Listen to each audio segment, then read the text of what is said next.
The Golden State Warriors are fighting for relevance. The dynasty that once terrorized the NBA is now trapped in mediocrity, clinging to fading championship dreams. But Thursday night's 105-98 win over the Houston Rockets offered a glimpse of something new, something that could either be the key to a late-season resurgence or yet another desperate experiment from Steve Kerr.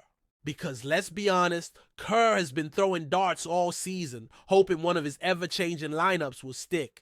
The Warriors have played 55 games, and somehow they've had 33 different starting lineups. That's not just tinkering, that's a coach who doesn't have answers. But this time, maybe Kerr finally found one. Kerr finally makes a choice. Will it last? Against the Rockets, Kerr rolled out a starting five that included Stephen Curry, Draymond Green, Jimmy Butler, Moses Moody, and Brandin Podziemski. That meant Buddy Hield was benched, and Podziemski, who has been making a name for himself with his relentless energy, took his spot.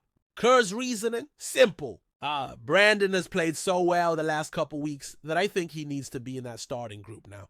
Translation: we're desperate for playmaking when Steph isn't on the floor, and Podziemski can actually create shots and keep the offense alive. And at first it worked. The Warriors came out fast and furious, leading by 24 points late in the third quarter. They were aggressive, they were connected, and for a brief moment, they actually looked like a team that belonged in the playoff conversation.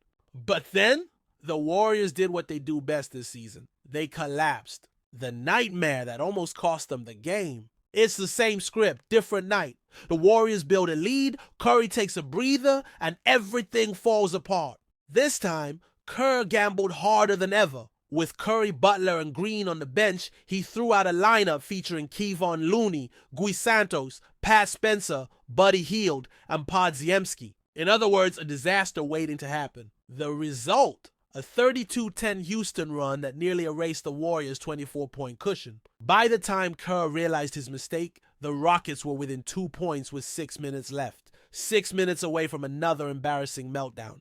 And then finally, Kerr did what he should have done all season. He put the game in the hands of his veterans. Butler, the Warriors' new closer. For years, the Warriors have depended on Stephen Curry to be their savior. But at 36, Curry can't do it all by himself.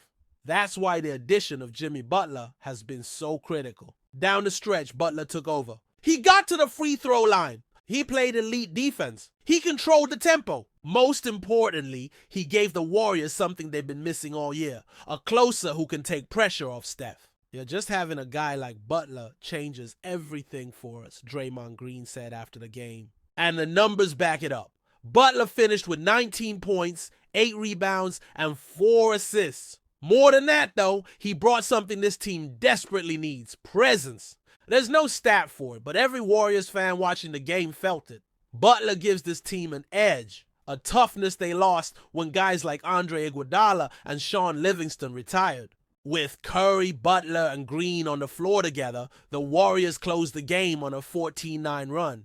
They made the big plays, Green hit the dagger three, and just like that, they escaped with a much-needed win. So is this the lineup that saves the season? If there's one thing we know about Steve Kerr, it's that his word means nothing when it comes to starting lineups. He said time and time again that he's found the right mix, only to switch things up a week later. But this time, it feels different. Podziemski has earned his spot. He's an elite rebounder for a guard, a strong defender, and he plays with the kind of fire that Kerr loves. Moody is 7-0 as a starter. He's solid, dependable, and fits perfectly alongside Curry, Butler, and Green. Butler is the missing piece. He stabilizes the known Curry minutes and gives the Warriors a second closer. Will it be enough? The Warriors are still sitting in NBA purgatory. Too good to tank, not good enough to contend. But if this lineup sticks, maybe, just maybe, they can turn this season around before it's too late. What do you think? Will this new lineup save the Warriors, or is it just another failed experiment? Drop your thoughts in the comments, and don't forget to like, share, and subscribe for more Warriors coverage.